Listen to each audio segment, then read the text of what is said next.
So let's spend 2 minutes of our life looking at how to take care of our chain.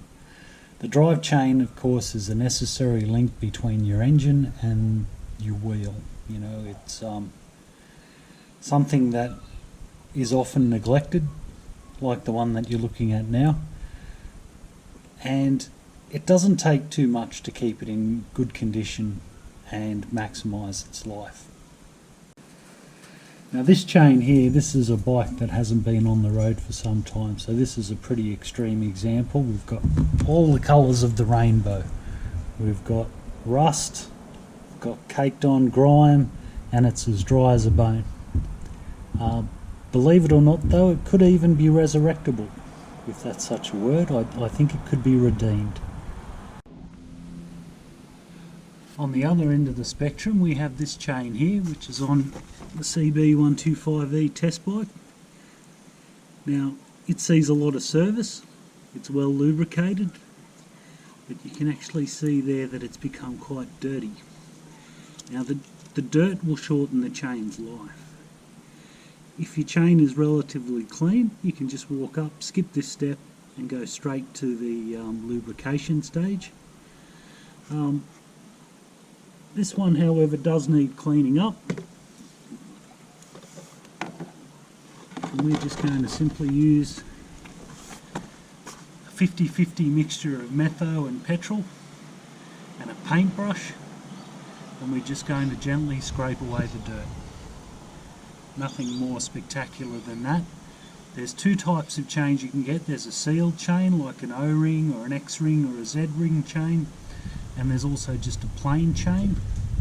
In either instance, we don't really want to remove the lubrication that's actually inside the links. You can imagine that pin there goes inside the adjacent link, and in there there'll be plenty of nice grease, and we want to keep it that way so that the chain doesn't wear out.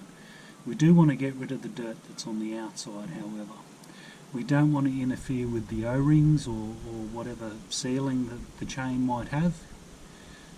So a paintbrush, and in this instance 50-50 metho and petrol, but you could use kerosene as well, diesel, and what we're doing is we're just gently getting rid of the dirt with the paintbrush. You can see that that's cleaning up really well. And that's all it's all about, is just getting rid of the filth. So do that with your chain. Give your sprockets a clean up as well.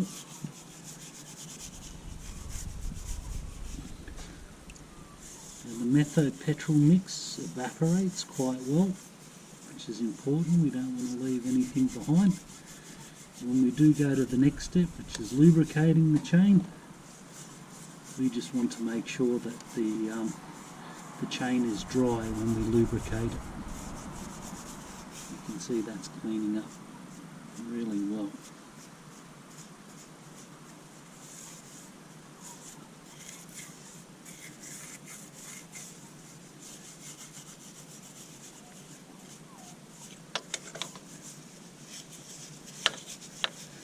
You guys have probably heard on previous videos that I've done, I'm not a fan of degreaser. I'm not a fan of high pressure hoses and degreasers in combination with chains, because that will just mean that your chain is dried right out. You don't really want to do that.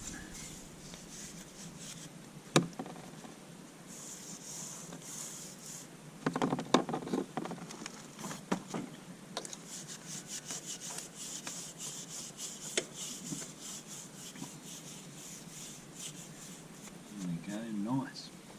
Easy as that.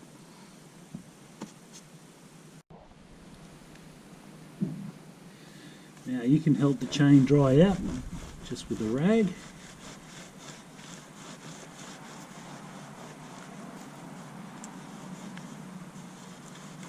But at the end of the day, the best thing for it with this particular mix is just to let it evaporate.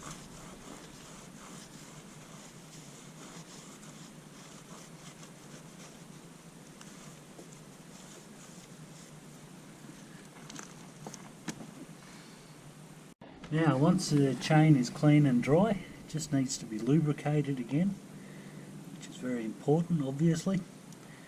There are a few things you can use. Some people use good old-fashioned grease. Lithium grease is a favourite. That's not too bad, it's fairly water resistant. I use a product like this one, which is just basically a proper spray can of chain lube, a lubricant made specially for it. One of the things I advise you not to use is oil. I mean, that's great to get you out of trouble, but at the end of the day oil just flings off and it's gone. You need something that'll stick. Now this stuff here, you actually spray it on there and you give it about 4 hours minimum before you can ride the bike. You're just going to pop a bit of paper up there and give it a reasonably decent sort of a spray. Just rotate your wheel and get to the next part and repeat until the whole chain is done. All too easy.